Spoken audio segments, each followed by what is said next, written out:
Hello everyone and welcome back to our channel. In today's video, I'm going to show you how to add grain in Snapseed. If you're new to Snapseed and you don't know how to add grains, I'm going to show you an easy way to do it. So without any further ado, let's get into the video. At first, open the Snapseed app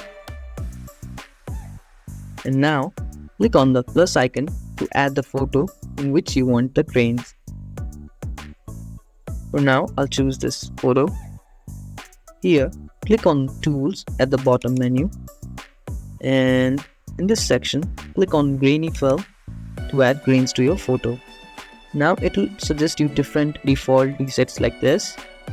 You can change its setting if you click here, and now you can control the grains and also the strength of the style. And once you're happy with your photo, click here to save changes. And just like that, we have added grain in Snapseed. If you found this video helpful, don't forget to give this video a thumbs up and subscribe to our channel for more tutorials like this.